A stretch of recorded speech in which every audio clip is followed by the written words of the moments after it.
The sun rose over Serenity Lake, its 3 acres of crystal water shimmering like a promise of peace. For Michael Harper, a 52-year-old widower and landscape architect, this was the dream he'd chased for 15 years, 60-hour weeks, no vacations, scrimping every penny to buy this 15-acre slice of heaven in rural Ohio. He sat in a folding chair, sipping coffee, watching his 10-year-old son, Ethan, cast a fishing line with a grin that could melt stone. This was their first morning on their land, their lake, their fresh start. But before the mist could clear, a screech of tires shattered the quiet, and Michael's dream faced a threat he never saw coming: a woman who'd stop at nothing to claim what wasn't hers. Michael had barely handed Ethan his new rod when the electric whine of a golf cart tore through the air.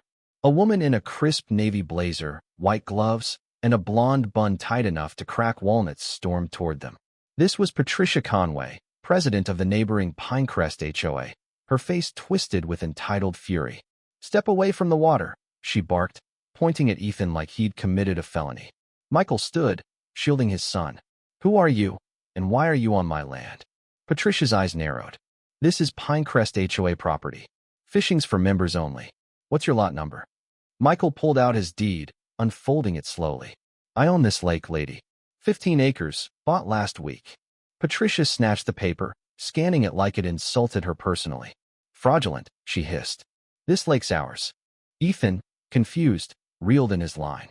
"Dad, did I do something wrong?" Before Michael could answer, Patricia lunged, ripped the rod from Ethan's hands, and snapped it over her knee. The crack echoed like a slap. Ethan gasped, and Michael's blood boiled. But Patricia wasn't done. She stepped toward Ethan, her gloved hand flashing out, striking his cheek with a sickening smack. Ethan stumbled, blood trickling from his lip. Michael roared, "You hit my son." Patricia pulled a taser from her belt, pink and menacing, aiming it at Michael's chest. "Back off, or I'll drop you." The world slowed. Ethan whimpered behind him, and Michael's rage ignited. He stepped forward, voice low. "You just made a mistake you'll regret." Patricia's hands shook, but her smugness held. "Touch me, and I'll have this land seized." "You're nothing." That was it. Michael moved fast, kicking her wrist. The taser flew into the dirt. Patricia screamed, clawing at him, but Michael grabbed the broken rod, its jagged metal glinting. He spun her around, shoving her against an oak tree, Ethan's lucky tree, marked with a blue ribbon. With one furious thrust, he drove the rod through her palm, pinning her to the bark. Her scream tore across the lake, her knees buckling as she hung, trembling. "You hit my son," Michael said, voice like gravel. "You don't walk away from that." Michael set up his phone, hitting live. "This is Patricia Conway, Pinecrest HOA president," he said to the camera, now streaming to thousands. "She assaulted my son on my land. This is what happens next." Views climbed 10,000, 20,000. Patricia wheezed, "You'll regret this." "I know people." Michael leaned closer. "You've met the wrong man." Sirens wailed, and 2 patrol cars skidded into the clearing. "Hands up." Officer Daniels, a tall man with a no-nonsense jaw, shouted. Patricia wailed, "Arrest him. He stabbed me." Her crocodile tears flowed as blood dripped from her hand. Michael stayed calm. "It's all on video. She hit my son, broke his rod, pulled a taser." Ethan, lips swollen, pointed to the weapon in the grass. "She slapped me." The second officer, Ramirez, picked up the taser. "Registered to Patricia Conway." Daniels checked Michael's deed, then turned to Patricia. "You're trespassing, ma'am, and under investigation for assaulting a minor." They cuffed her as she howled. "This isn't over." As the ambulance took Patricia away, Ethan tugged Michael's sleeve. "Dad, someone's watching." On a ridge beyond the trees stood a man in a black jacket, filming with a phone. Michael shouted, but the figure vanished into the woods. Near his chair, Michael found a white envelope, no stamp, just one typed line. "Enjoy the lake, Michael. You're not the only one fishing." His gut twisted. This wasn't just Patricia's HOA nonsense, something bigger was at play. Later, Michael found a USB drive in the grass, labeled Pinecrest Backup. Inside, password-protected files, unlocked with Pinecrest Rules 1985, revealed a web of fraud. Fake invoices to Conway Solutions LLC, siphoning HOA and city grants. One stood out: $200 0004 Lake Purification. Signed and paid to Patricia's own company.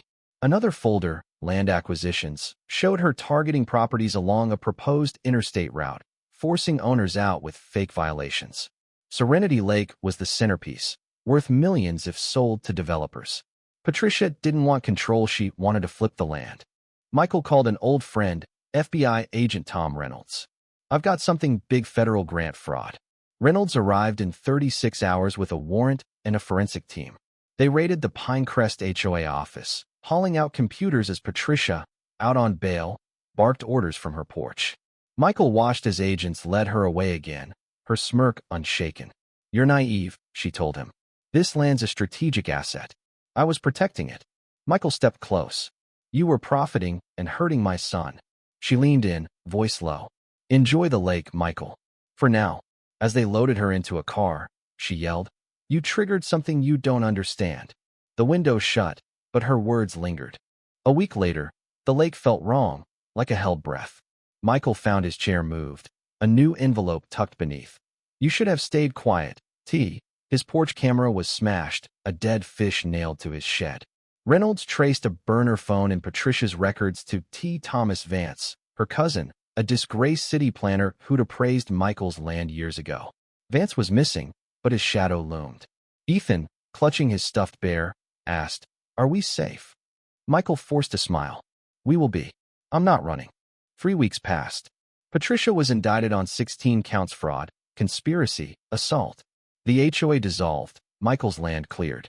But one afternoon, Patricia appeared at the lake, bandaged hand in a sling, eyes hollow. "I'm just saying goodbye," she said, smirking. "You didn't win." Michael stood firm. "You're in cuffs on TV, Patricia. Your story's done." She laughed, chillingly soft. "Be careful where you cast your line. You'll pull up more than fish." Michael said nothing, knowing his hidden camera was streaming her every word. She left, and he never saw her again. That night, Michael and Ethan grilled burgers by the lake, the water golden in the sunset. Reynolds called Vance was arrested in Indiana, linked to a land scam network. The threat stopped. Ethan, stronger now, cast a line.